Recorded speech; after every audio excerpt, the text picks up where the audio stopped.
Retrieving Sanity with your podcast host Keegan, and this is your podcast for all mental health, addiction, recovery issues, and topics. And I've got some questions for you, but really quick, are you thinking in the negative self? Are you thinking negatively about yourself? Do you have some negative self-talk going on? Well, Betsy Holmberg is our guest today, and she is the author of Unkind Mind, and she has figured out how to beat that kind of negative self-talk. So, how are you doing today, ma'am? Oh, I'm so good, Keegan. How are you doing? I'm doing well. Thank you for asking. And I'm just excited to have you on because negative self talk is one of those things that everyone deals with, right? Oh my gosh, everyone. I mean, it really kind of starts in adolescence. There are kids that do this, of course, but Hmm. we start to get that feel at high school, middle school, high school.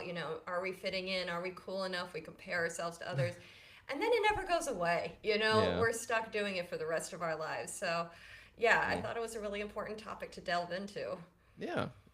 Okay. So, real quick, why don't you give us like a little bit of background about who you are, like what your experience with negative self talk is like, and what made you to write the book of Unkind Mind? Yeah, so I've always been an overachiever, if I'm being honest. I've always wanted to get the perfect grades, and I've always felt that if I could just get the good grades and get into the good school, my life will be okay. Like I will be Hmm. safe. And Yeah. so that kind of haunted me my whole growing up experience. And Mm. so I loved school. So I ended up going to college, getting a PhD in psychology, doing the whole deal Huh. and going into the business world, get married, get my husband leaves me after 2 years of marriage. My son's 15 Mm. months old, and I was in the midst of the family court process, and my negative self-talk went so low and dark. Mm. So it kind of went from the normal stuff of oh, look how everyone looks, I should look more like that, and or Mm. look how successful everyone else is, like I should be doing that too, I should be, Mm. or I should be working out more, or I should be eating better, all of that crap we tell ourselves, right? To then really dark thoughts on, Mm. I shouldn't even be here, like I'm not good enough, I'm not a good enough mother, I can't do this, Mhm. really bad stuff. And so I went on an antidepressant that really helped. I can Mhm. explain why that actually helped. Now I know the neuroscience of it. But 3 years later, I Uh-huh. still felt like I'm so different from everyone. No one wants to be my friend. How can I do Mm. this? I can't do this for my son. And I Uh-huh. thought, well, crap. Like, if I'm going to be broken for the rest of my life, Mhm. let me at least figure out what it is. Yeah. Because I am an EMDR therapist. I've studied CBT, DBT. Like, I know what therapy would be. And I Uh-huh. knew that, it would be wonderful, it would help, but it wouldn't hit that voice that's just Mm. constantly banging me in the head. So, Uh-huh. going into the neuroscience, I figured out where this all was. They've been studying it for about 10 years now. And Okay. the second I saw that, what brain network it was, and the biggest thing for me was that it's automatic. We Mm. listen to these thoughts. Okay. So it's not me feeling like, I can't do this, or, no one's going to like me. It's Mhm. actually my brain creating that. And then Huh. that started the process of me feeling better than, and where I am now, which is Uh-huh. great. Okay. Wow. First of all, I'm really sorry to hear that you had to Oh, experience all that in the first place, but it is one of those things that like we don't get to choose our adventure too much in life. We're really responding and adapting as best as we can. So it sounds like you did the absolute best that you could, and I'm just glad that you did such a wonderful job because now we're here to talk about it. So, thanks, Keegan. of course. Um, one of the things that I have to ask real quick though is, are you still on? You're not on medication anymore, correct? No, so I actually titrated off in the process of researching, of even just beginning the research. The book took 5 years to write. Oh wow. But as I started to understand, see, this is where it got for me, and I'm curious Okay. if other people can relate to this. I would have the thought oh my gosh, I can't do this. I can't do this. I can't do this. I'm failing. I can't do this. This is too much for Hmm. me. And then I would think, oh, I'm really depressed. Like, if I'm having those thoughts, I'm really sad. I'm depressed. I can't do things. And then I would go, Hmm. honestly, get a pint of ice cream and I'd watch reality TV and I would be like, I need to take care of myself. Or, if I'm sad, I should be lying on the couch. And Hmm. so I let the thoughts dictate how I felt and like how healthy I was Mm-hmm. essentially. Yeah. And when I started separating from them, because like if these are automatic, this is not Mm-hmm. really how I feel. Like these aren't Hmm. really, these are things I'm listening to. This isn't my reality. So when Mm-hmm. I could start to like hear one of those thoughts and think, oh, that's my, it's called the default mode network, that's Uh-huh. my default mode going. Huh. Just that separation Uh-huh. made it so I didn't do the cascade of like, I have bad mental health, how do I take care of myself? Huh. um, so it helped me shift out of like that cycle, Mm-hmm. if you Okay. will. Yeah, and that's one of those really hard cycles to break too, because if it sounds a lot like my negative self-talk whenever I get into one of those loops, because essentially that's what it is, right? It's a loop of, oh, I feel bad, and then, oh, I feel bad about feeling bad. Oh, I feel bad about feeling bad for feeling bad in the first place. Oh, I feel bad about feeling bad for feeling bad for feeling bad about that feeling bad, and then it just goes on, right? And Yeah. it's one of those also that you like you said, I've been able to kind of be like, oh, that's not me, but there's a part of me that's still doing it. And you're calling it the default mode network. So why do you Yeah. call it the default mode? Because I'm assuming it has to do with survival, right? Yeah, so this is what the scientists called it. How it actually started was there was this science group that were just doing fMRI studies of Mm-hmm. people, and they like put them in a protocol to study like something verbal or mathematics, and Uh-huh. then in between the different segments, and the person was just hanging out in the fMRI machine, they Mm-hmm. saw that these same areas lit up. And like Hmm. consistently for every single person, and they're like, well, this is weird. And so they were like, hey, what are you thinking about? And they're like, nothing. And they're like, huh. And so they went around to like a bunch of other research groups and said, are you seeing this and like all your stuff? And then everyone pulled their back data and we're like, yeah, we actually see that too. And so they're Huh. like, oh, this must just be the default mode of the brain. And they're like, this must be like basic functioning of like how we integrate different senses. I mean, they started out with these different theories. This was like Mm-hmm. probably 12 years ago now. Okay. And now we've gotten to a much better understanding of when it's working and how it sounds and this and that. And the Huh. interesting thing is it buried a little deeper in the brain. So it's the Mm-hmm. medial prefrontal cortex and then some other Mm. areas further in the back. Uh-huh. And this area we share with other mammals. And like you can just see from an animal perspective, an evolutionary perspective, how our brain grew. Like this, Mm-hmm. this has been around for a while. We Okay. have another section of our prefrontal cortex called the dorsolateral prefrontal cortex, which sits right Mm-hmm. out here. Yep. And this is only primates.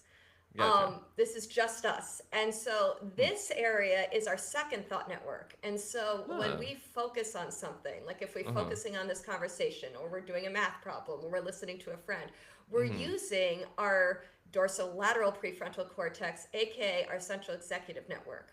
Okay. So this is to say that I lived under the impression that all these automatic thoughts were me and my brain and like what my brain was saying Mm-hmm. and who I was, my personality.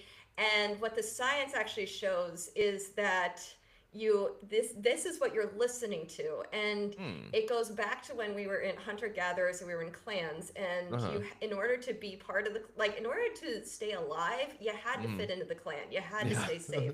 So Yeah. whatever that took, right? Uh-huh. So this default mode network literally is scans your environment 24/7 and is like, okay, what do I need to survive? What do I need to survive? Mm. Like it compares you to everyone else. Yeah. It's looking for in groups and out groups. Mm. And because it's more survivalist, like it's deeply connected to our stress system as well, Mm. it has an alarm.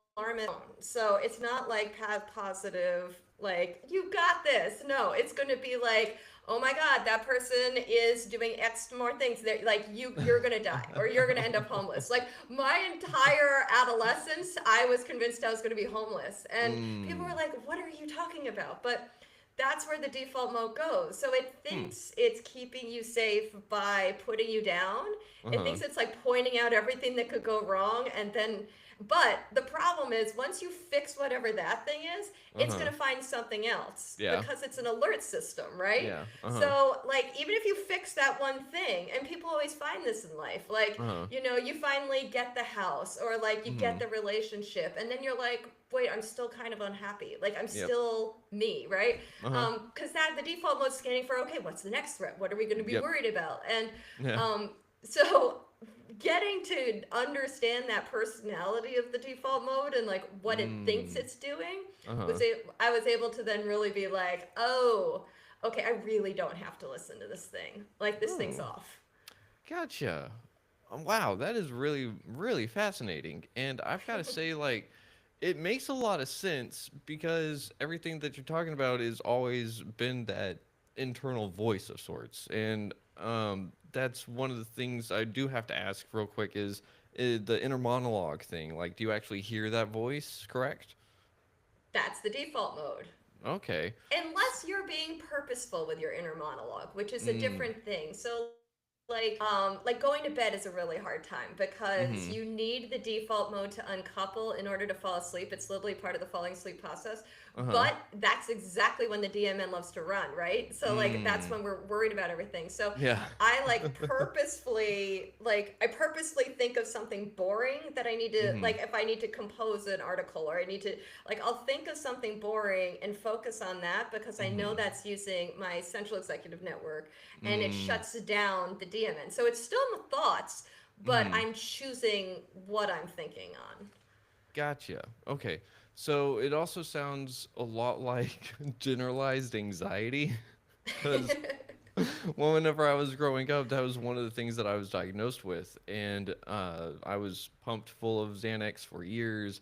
And then, of course, my alcohol addiction took off after I got off the Xanax and everything. So I just had a lot of it was negative self talk in a lot of different ways. But there's been root causes all over the place. And I think one of the things that you talked about earlier, you said a key word, and it was personality. So Mm, personality of the default mode network, right? So it's you're not your thoughts. So who is your thoughts, right? yeah. Yeah. And, this is the underpinnings of the vast majority of mental health conditions. So Mm. if, so, they've run these studies as well, which is super Mhm. fascinating. That people with like severe major depressive disorder Mhm. have a very strong hyper connected DMN. Hmm. So, like, our brains are just like muscles. And Uh-huh. so, if the things you use get very strong, the things you don't use get weak or even Mhm. like die off. So, Yeah. when we are in like a major depressive episode, this is Mhm. running all the time and it's getting stronger and stronger and stronger. And Mm. so it's kind of like, what flavor are you going to pick at the ice cream shop? So you've Mhm. got depression is one loop, Mm. anxiety is another loop. Again, strong DMN, OCD, another loop, but Yeah. it's always the DMN that's Hmm. driving this. And Okay. that's where, these disorders can feel bigger than us Mhm. because when that gets strong, so not to make this too complicated, but we have a No. third section of this called the salience network. And Ooh. it's literally that. It's like, what's salient? What do we Mhm. care about? And so the Mm. salience network will start to prioritize DMN thoughts all the time. Uh-huh. Like, and the more it prioritizes that, the more you're stuck in it. And Mm. this was one of the things that really helped heal me from this I'm so broken after my divorce moment was that Mhm. thought, oh shit, like my DMN is just like Arnold Schwarzenegger right now. And like my CEN, is not. Like it Uh-huh. is very skinny. And like, Uh-huh. so this is in my personality. This is in some fault. And like, I can even take this out Mm. of the context of this being some sort of, clinically diagnosed mental health disorder. I can see this as this is just a very strong network and I need to do whatever I can to rebalance it. Hmm. So like SSRIs Uh-huh. functionally like start to decouple the DMN, and that's Mm. where when I took Zoloft, and I just felt like I could suddenly breathe again, and I Uh-huh. suddenly wasn't ruminating all the time, and like things Mm. didn't seem quite as bad, and it's because it got rid of the grip that the DMN had on my life. Huh. Addiction is another interesting one because Mhm. alcohol disrupts the functional connectivity of the DMN. Yeah, And kind that's of. why it's right, and that's why it's so appealing. I mean, they have the science on it. It like Uh-huh. because it suddenly we're less self-conscious. We're not thinking what everyone's thinking about us. And so Mm-hmm. that's how it has become such a big part of our society, is because it was one of the Mm-hmm. first ways to stop the DMN without knowing what the DMN was, you know? It Uh, works. So, yeah. yeah. Yeah, so we're always, well, I say weird, but no, really, it was my personal experience. I was always looking to shut it up, no matter what. Yes. Like, I didn't care what it was, just give it to me. I will take it. I will, if it gives me 5 minutes of peace, I'll do it. And that was the thing, is that I didn't know how to describe that to anyone else. It was no matter what I was doing, my brain would not shut up. It would not leave me alone. I'm always less than, I'm worthless. And it was just something that I didn't know how to portray that. And that in my household, I didn't really have the ability to express myself. And I didn't have the knowledge or the emotional intelligence to even know what emotions were beyond happy, angry, hungry, and horny, you know? Yeah. And, Yeah, and so, yeah. and so it was really like, for me, my emotional journey really started whenever I got into rehab. Like, unfortunately, because that's whenever I learned emotional intelligence, that's whenever all my healing really started, was in therapy. So I it so was, get it. Totally. yeah, and it was because I had to figure out like who I was, and that there's more than just being happy and sad and angry, you know? And So, what I love about what you shared is it hits on something we all do, which is it feels like you're trying to get away from yourself. mm-hmm, You're like, and that's where we get to that place of I hate myself. I don't want to mm-hmm, be near, like, I need to escape myself. I need distractions. I need mm-hmm, alcohol. I need just, can I hang out with friends? Like anything to escape myself. And I think we all have that feeling where, I mean, what is that old quote of like, we would rather do anything than sit alone in a room by ourselves for 15 minutes without anything mm-hmm, to do. yeah. And it's because if we identify with this DMN, the DMN is nasty. Like, I mean, the first 2 weeks I did it, I was like, I started really like watching what it was saying. And like those people have lives and you don't, like, I mean, mm-hmm, you make bad decisions, you do this and that. I mm-hmm, mean, it's like and so if it makes us hate ourselves, and so being able to separate from it and say, whoa, this is evolutionary, this mm-hmm, belongs in our caveman days, this doesn't fit modern society anymore, like mm-hmm. that's why it's glitching. Because like, we were supposed to be in clans of what, 150 people max, and like we'd see those same people for our entire lives. Mm-hmm. And nowadays, you're thrown into a world where you meet 150 people in one day, and you're Mm-hmm. around people all the time. There are 5,000 different norms, like, and what to do, and how to be, and what's successful, and what's not. And like, it's too much. Our Uh-huh. DMN can't handle it. And we then take that to be, I'm bad, I suck, I need to get away from myself. And so the more we all understand this science to say, oh no, don't listen to that voice, like put it in a loincloth and put it in a cave, like that's not you. Like then because I mean, the better people will be able to, like, it'll help people recover from Mm-hmm. mental health episodes. We're all going to have them throughout our whole lives. Life is hard, right? Mm-hmm. And but this can help us separate and heal, hopefully a little more quickly. Ooh, okay. Yeah, that is for sure. And I think you're doing something wonderful there, because you're separating the I from self in a sorts, right? So I say this because I refer to myself as we. I refer to myself as third person. And while I was at Podcast Movement earlier last week, I was speaking to someone about it, and they asked me why. And I said, well, I never really thought about it, but if I had to say it, it was because I had trauma around the word I, because I was always less than. I was always Mm, worthless. I was never good enough. I was always the outcast. I was the black sheep. I was never just accepted. I was always rejected. So it was one of those things that I turned, like, if I'm speaking to myself and I speak out loud a lot. So if I needed to motivate myself, I'd say, all right, let's go do this. Like, we're going to go do this. So it was like, kind of, I was trying to be my own best friend without being my own best friend at the time? I love that. Yeah. So, and I always felt like I was just a little people are going to think I'm schizophrenic because I talk to myself because I'm trying to be my own best friend in a sorts, you know. But you're hitting on something that is still just spot on with you don't necessarily know you in a sense, right? Because the I is different than what we feel like sometimes. And real quick, there's an artist or an artist.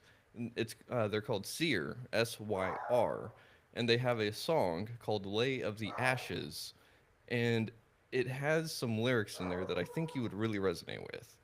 Oh, cool. Um, so real quick, it's like I think the whole song you would just resonate with, but real quick, so the quiet that you sought now suffocates instead, forcing you to hear the very heart that you are breaking. What whispered words do you hear in a voice you do not know? Could the lies that you believe be a fear of the unknown? If you don't know who you are, then who is it that you hate? All the lies that swallow you whole don't even know your name.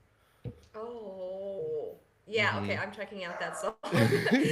That is fantastic.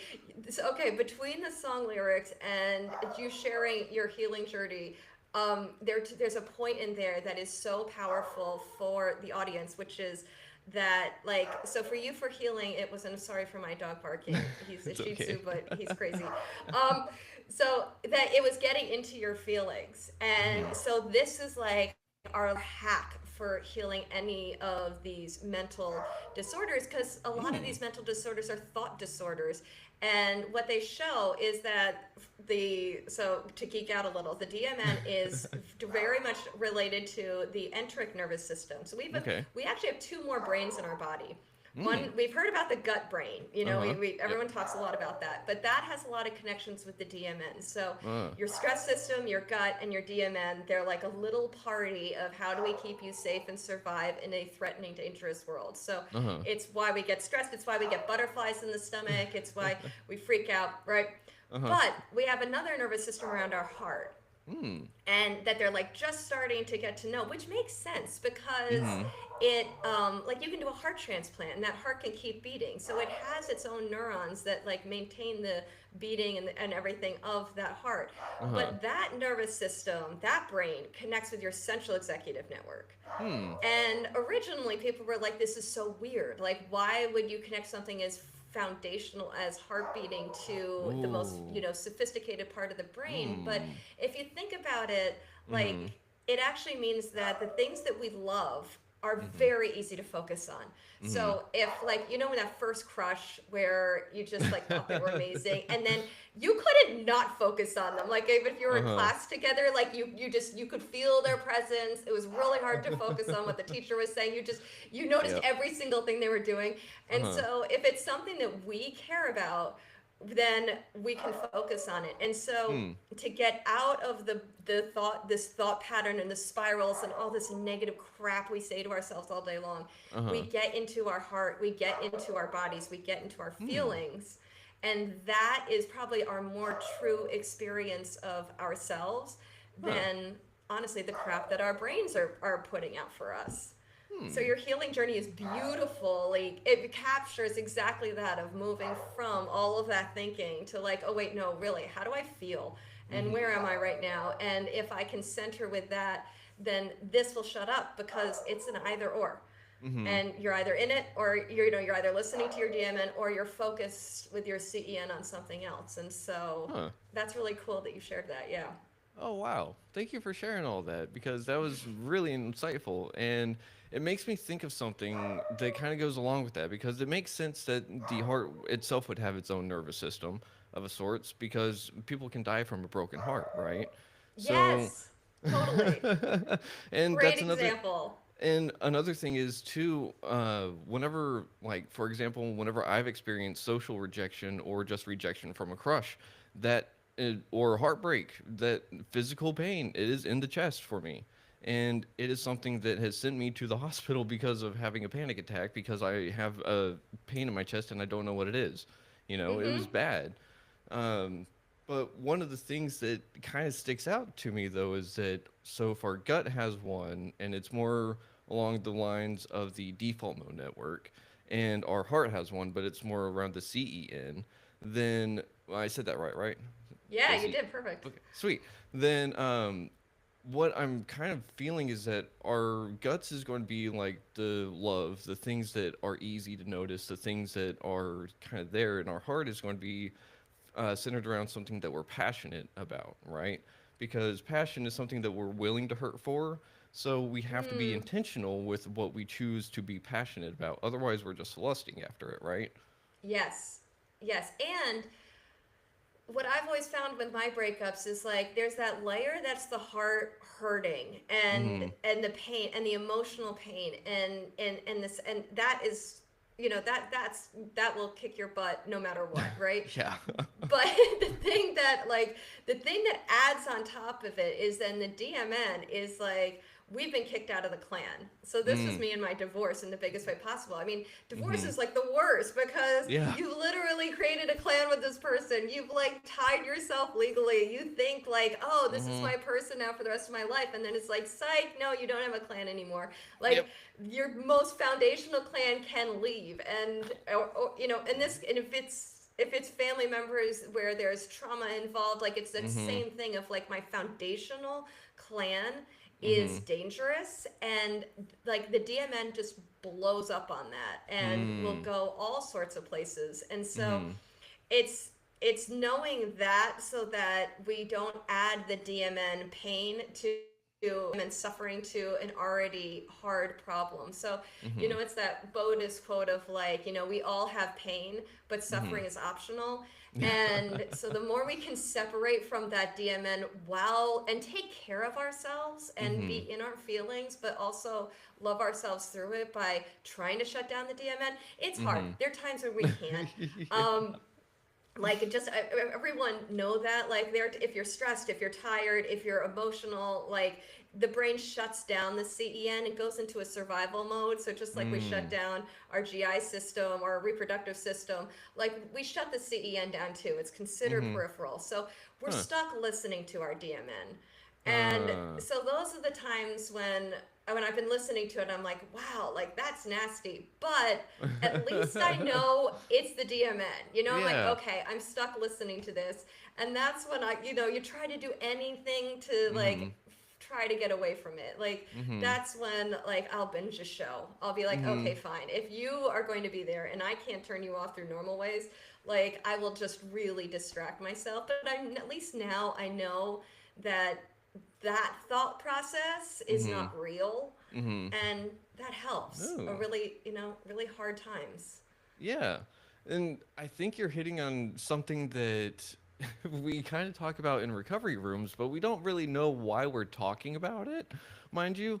So, what you're bringing to mind is essentially something where, like in recovery rooms, if we're trying to avoid triggers or if we're trying to reset ourselves, trying to reground ourselves, one of these things is to halt. Or I like to add a second H, so it would be alt. But the thing is, HALT usually stands for hungry, angry, lonely, or tired. So, am I feeling one of these things? And if I'm feeling hungry, I need to eat a little snack. If I'm feeling angry, maybe I need to find the way to calm down. Maybe I need to find out what the root of my anger actually is, because Yeah. that's a secondary emotion, right? So then, am I lonely? Do I need to make connection with someone? Am I just feeling like I'm less than for some reason? Or am I tired? Do I need a little bit of a nap? Do I need like a nervous system reset of sorts? You know?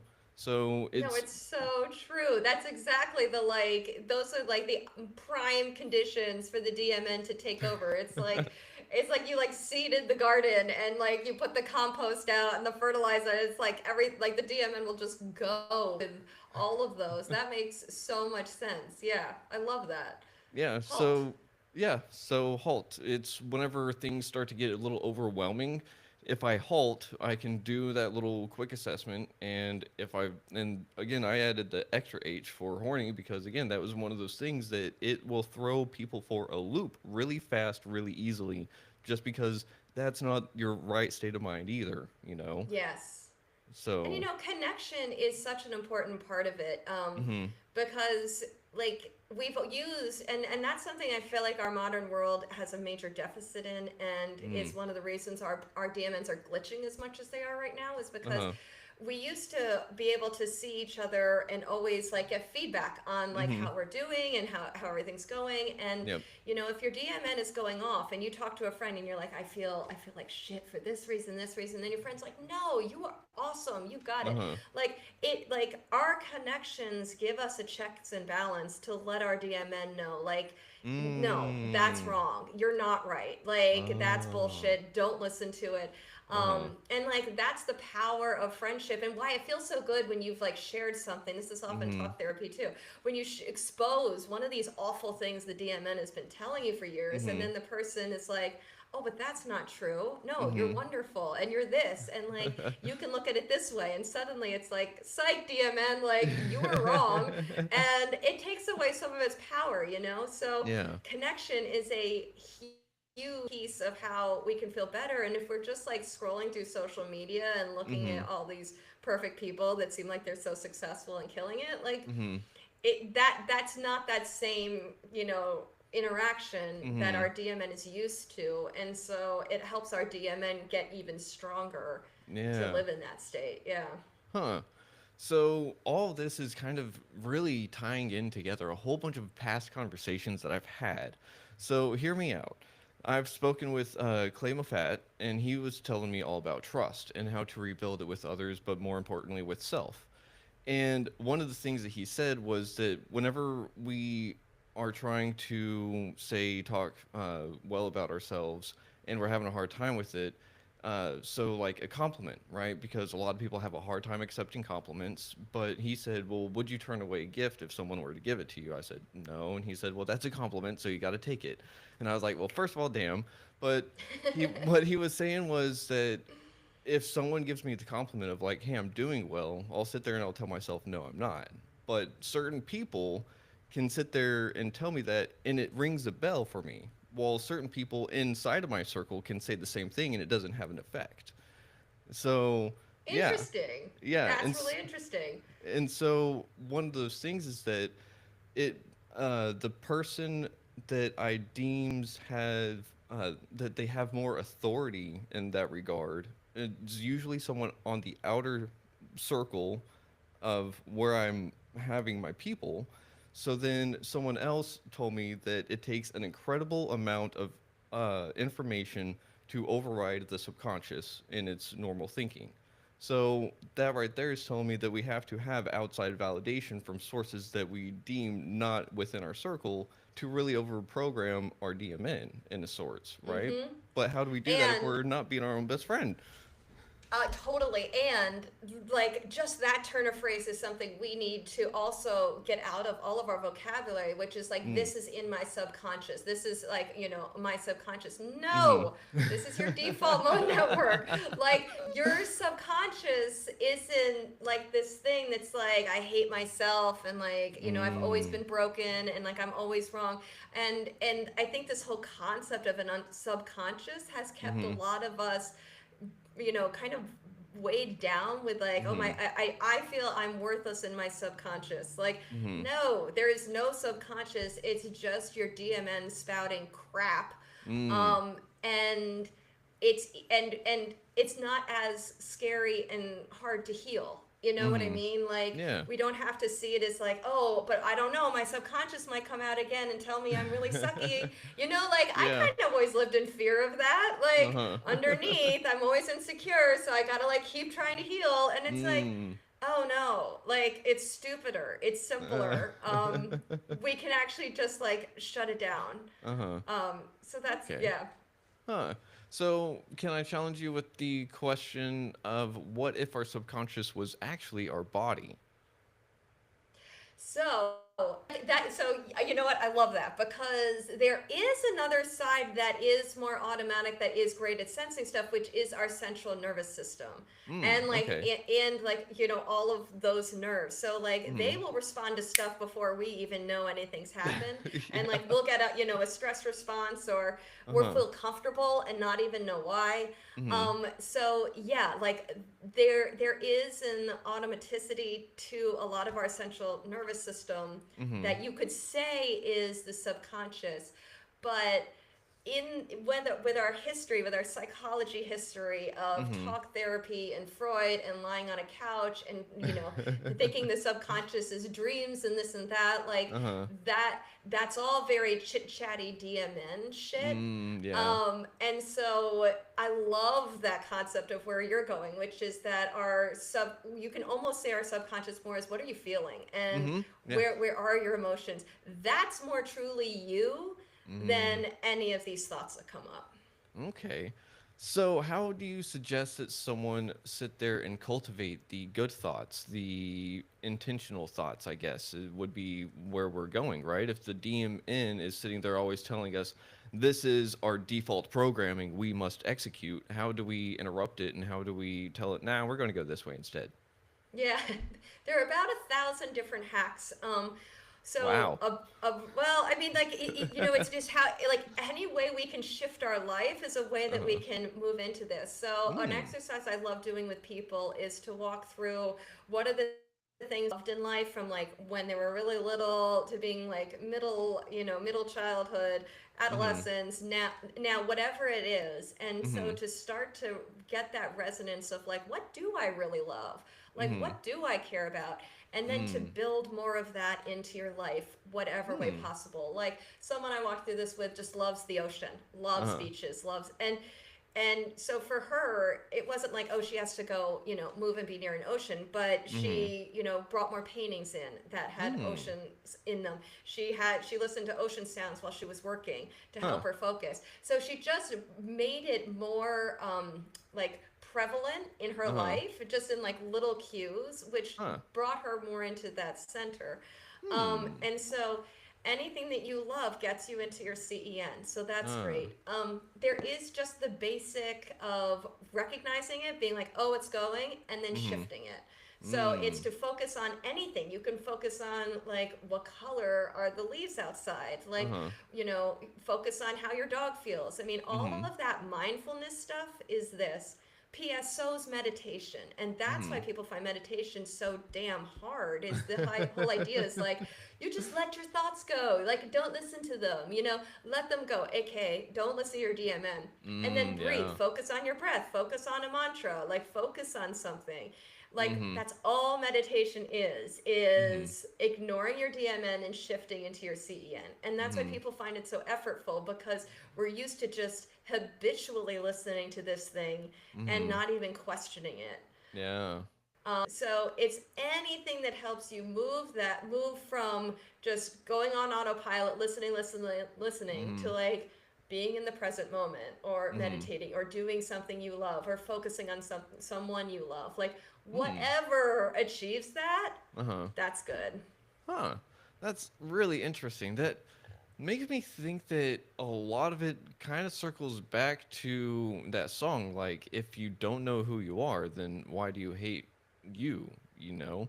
And that brings Yes. me to kind of what I've been doing lately. I've been working on a self discovery book of sorts, if you will, like a little workbook just for myself. I made, like, put it out there for others just to see how it works. But my thing is that I have ADHD, possibly ADHD, and I didn't know that for a while because, and I still am not officially diagnosed, but I have it in my DNA, so might as well be there, right?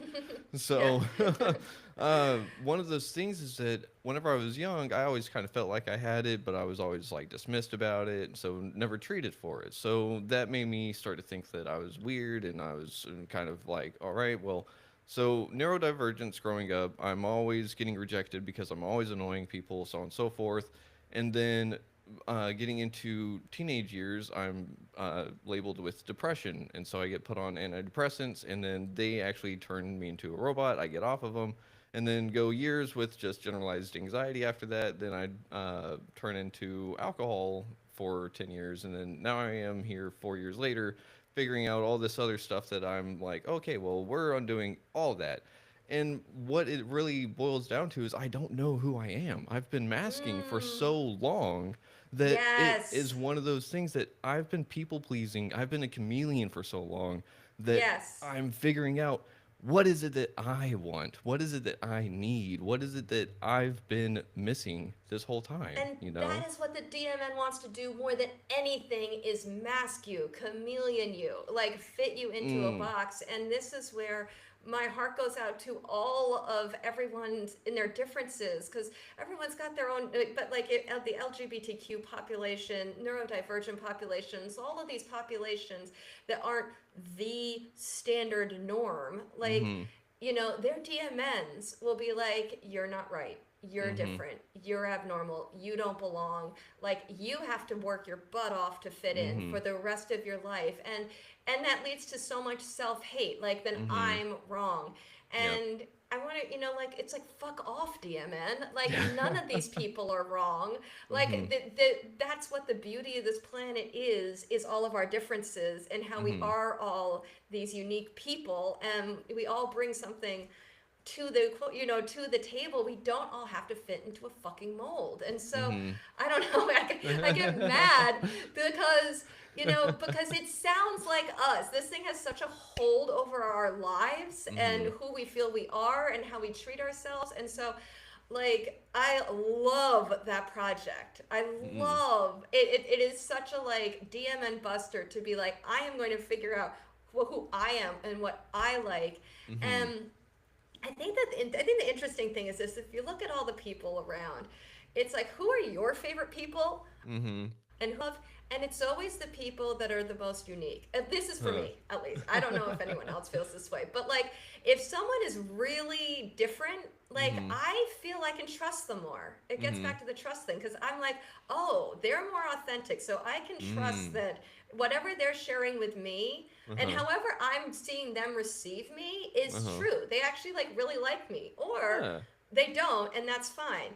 But like if someone is fake, if someone is Mhm. doing the fitting in and is trying Uh-huh. to, and they're being nice, Mhm. you don't know if they really like you. You don't know if you No. can really trust them. So Mm-mm. we have to embrace our differences. We have to embrace what makes us us. And Mhm. that's the most beautiful thing we can do in life is to connect with, what do I love? Who am Mhm. I? Like, what do I want to go out and love in the world? Mhm. Like, do I want to Yeah. protect animals? Do I want to play tennis? Do I want to, do friendship bracelets? It doesn't matter, but just Yeah. be you. Yeah. Mm. I love that. Just be you. And I think that that's one of the things that just so many people have a hard time doing because we don't fit in to that Yes. social norm. And I think that's why maybe community is such a big thing for those communities because they fit in. They aren't abnormal. They are able to have their DMN shut up for a little bit, you know? Yeah, yeah. For me, I'm really introverted. My father's really introverted. We're like total loners in our family, and like the whole growing up process was so weird because like Uh-huh. everyone just had these like groups of friends, and I didn't know Mm-hmm. how to do any of that. Like I just wanted to Mm. go read by myself, and my mom was like, "Does she like friends? Do I need to like switch schools? Is she Oh okay?" And no. like I knew I was always so different, and like Mm-hmm.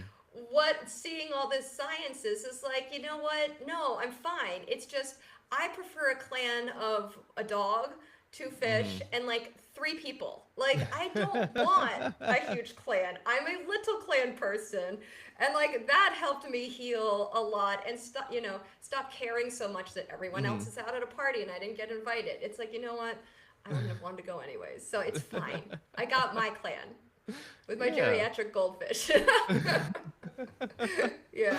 uh, I think being able to recognize that your clan is unique and individual in its own right is very much the same in itself because it's kind of like we are individuals, our clan is an individual clan, and so on and so forth. But one of the things that you mentioned about people being weird or different, individual, unique. So, do you know the etymology of the? I said that word wrong. I always say it wrong. But do you know I the got it. word weird comes from? Where? So it's an old English, so it means fate or destiny. So if you're calling someone acting weird, you're essentially saying you're creating your own destiny. You are. I love this. Yes. That is the most awesome thing ever. And Mm-hmm. you're not doing the clan thing, which then we can't distinguish who you really are because you're just doing the like the mold of whatever you're supposed to do. But Yep. that weird person, yeah, Mm-hmm. they're following their north star. That's really cool. Yeah. And so that's why it's so hard to stick true to yourself because sometimes you have to be outside of the social norms, you know. But that's Yeah. that's where you may not fit in with your clan, but there's other clans to find, right? For me, social situations, especially like social situations, like if it's Mhm. a party for all the school parents, like a group of Mm. people that Uh-huh. you really like don't have anything in common with, those Uh-huh. always freak me out. I used to feel that with work when you go into like one of these like big conventions and then you're meeting all these random people. And it really helped to think like yes, I am nervous right now and I'm feeling very anxious about like how am I going to connect with these people? Are they going to Mhm. think so this is what my brain used to go is like am I funny enough? Am I interesting enough? Are they going to want to be talking to someone else? Like I know I'm super boring. I hang out with the dog all day long. Like I Mm. don't have, I don't have that life to like I don't have all those funny stories, like all Mhm. that stuff. And it helped me to think that's just my DMN. So my DMN sitting here wondering what their DMN is thinking when their DMN is also going off on all the ways they need to be fitting in. And so Mm. like we can just like let this whole charade go because like that helped me to think, okay, their DMNs are DMNing too. I'm Mm. not the only one with one of these. And like we're all anxious and we're all trying to make this work. And you know what? And if it felt uncomfy, fuck it. Like it's Mhm. fine. My DMN is flaring. It's Mhm. very hypersensitive to social stuff and then I can let Mhm. that go. Like it's fine. Yeah. And see, one of the things that you just brought up was that discomfort. And I find that that discomfort feeling, especially in social situations, comes to actually be showing me, hey, I'm kind of in the right area because I'm disrupting my DMN, because I'm Mm. doing the opposite of what it's telling me to do. That's where I'm getting stretched. That's where it's telling me, like, hey, you shouldn't be raising your hand to speak at this convention for whatever weird reason. And it's like, I did. Now I'm going on stage for some reason. Here we go. And like, But you did that, it anyways. And yeah. that's like so cool. I love that. Yeah. Yeah, and I think that there's real power in being discomfort, like uncomfortable, but I don't think it's somewhere that someone should actively stay in. I Yeah. think it's one of those things that it's good to test the waters. It's good to sit there and get that outside validation whenever things go right, but it's also really important to have that support structure around whenever things don't go necessarily right. They're sitting there saying like, "Hey, that's not on you. That's just situation or whatever." So Yeah, I don't know. and to give yourself the balance of like, so then what does the self love side of this look like? For me, Mm. it's taking a bath. And like, Yeah. so, we have to balance the challenges of being out there with then all of those things that really build us up as people and make us feel better and Mhm. safer. Yeah, Yeah. totally. Real quick, we are near the end of this episode, but I've got to ask, do you think that we could see you on in the future? Because this is an amazing conversation, and I would love to see how many other rabbit holes we can go down. Oh my gosh, I would love to. We should totally put Sweet. another one on the books because this was so fun. Awesome. I love it. And Good. maybe you'll have another book out, or some really good examples for us next time, right? Um, Sure. Yeah. I mean, I I'm, put one book I'm just out. joking. One book Yeah. took 5 years, so I don't, I don't know how soon we're gonna do the next one. Like, we're Uh, gonna stick with this one for a little bit. Yeah. Fair enough, fair enough. But that's the thing is that it took so long. We'll be able to dive into it time and time again for a good while. But Yes, absolutely. in the meantime, I do have a game ready to go if you're ready to play. Woohoo! Let's do All it. right. So, this one is called Default or Deliberate. The rules are simple. I'll read a thought, and Betsy is going to decide if it's just survival brain chatter from the default mode network or if it's conscious, intentional thought. So, Okay. here we go. First up, I'm always behind everyone else. DMN for all day long. All right. Next up, I choose to be kind to myself today. CN. Awesome. I am enough, just as I am. CEN. Okay. DMN would never give you props, ever. Oh, okay. Everyone else has it figured out except me. DMN. If I let my guard down, I'll get hurt. DMN. Okay. The Wi-Fi is down. My life is ruined. DMN. Okay. I'm ugly when I yawn. DMN. Okay. It's okay to rest. I don't need to earn my worth. CEN. Okay. And I'm learning, even if it's messy. CEN. All right. I got a couple more. Let's see. If I mess up, I'll lose everything. DMN. Got it. Let's see. And then, ooh, they didn't text me back. I must have said something stupid. DMN. Sounds just like something I would say. I totally Yeah. understand. And then, last up, maybe aliens already know the secret to happiness. Uh, CEN. I think that takes some thought Oh. process to try to think through an alien civilization and where they would be. Yeah, and it's not self-focused. DMN's Uh-huh. very self-oriented. Yeah, Oh, okay.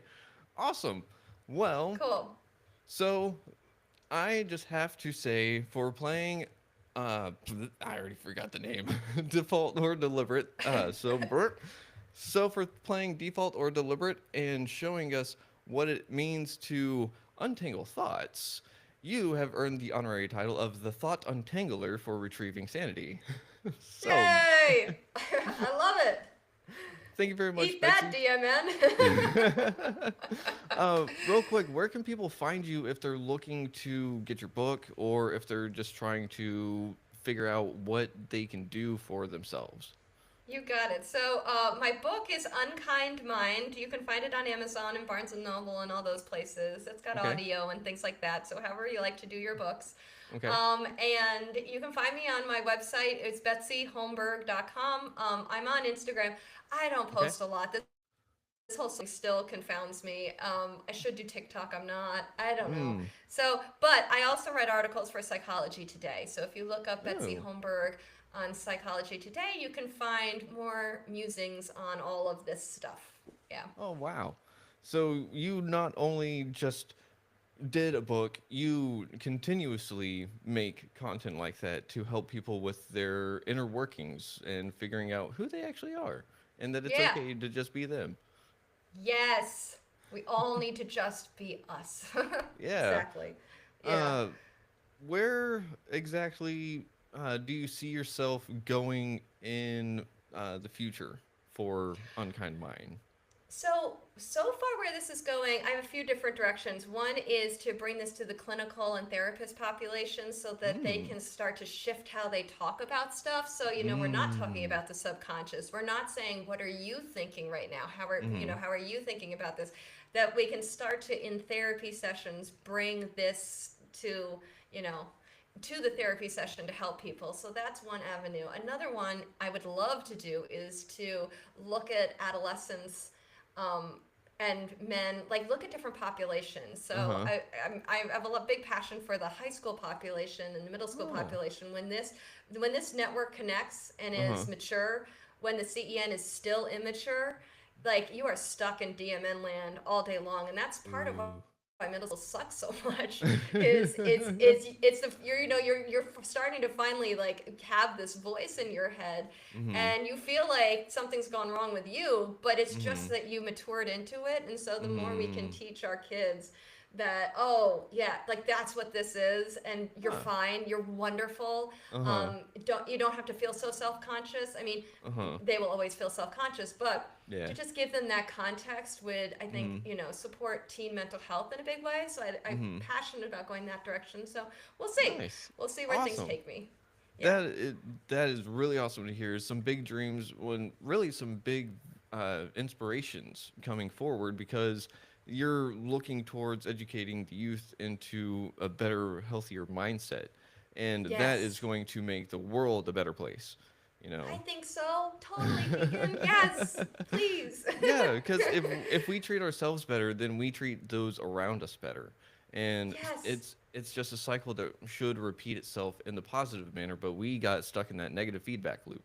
So, I wish I had known this back then. mhm. Everything could have, to just then know it for a lifetime is Oh gosh, so much better than figuring it out in your 40s when you've been to hell and back. oh yeah. Yeah. But we need people like yourself to sit there and figure out the hard trail, and to sit there and tell other people like myself and the audience, like, hey, this is where you can actually go. Like, I've been here. These are the pitfalls. These are the traps. Let me guide you through it. And some people Yeah. may still like go, oh, I found a little bit of a like workaround or something, but that's the things that you're helping guide an initial path to people's betterment, and that's just amazing. Oh, So, it's just what I want to do. Thank you. yeah, I've got one more question if you don't mind. Love it. All right. So, Betsy, the name of this podcast is Retrieving Sanity, and we explore how all facets of living life impact mental health. Looking at the incredible motley adventures of your life, what does retrieving sanity personally mean to you today, and what's one practice or perspective you believe is crucial for anyone on that journey? Retrieving sanity for me today means connecting into my heart and connecting into what I care most about in life and living according to that. Mm, And that to me is my most sane. And we live in a world where we often think of sane as being very objective and rational and not having feelings and all of those. But to me, being sane is actually being connected to my heart, to my feelings, to my body, and letting a lot of this thought crap go. mm, I love that. I love that. So, really just highlighting being grounded and just Yeah, figuring out who you are and staying powered in that. yeah, Hmm, totally. sweet. So, I just realized we got a couple more minutes. We got your website, we got your book. Is there anything else that we forgot? I'm trying to think because there's a lot of really good stuff in this episode. Not that I can think of. I think that's about it. I think we covered it all. This is Okay. great. All right, sweet. So, everyone out there, thank you for listening to Retrieving Sanity on WDJY 99.1 FM. And go to betsyholmberg.com. Check out her book, Unkind Mind. And, as always, love yourself if you can. Love others if you can, but you got to love yourself first. And just stay safe out there. And we'll see you next time. Until then, Shalom, Gefal, and stop.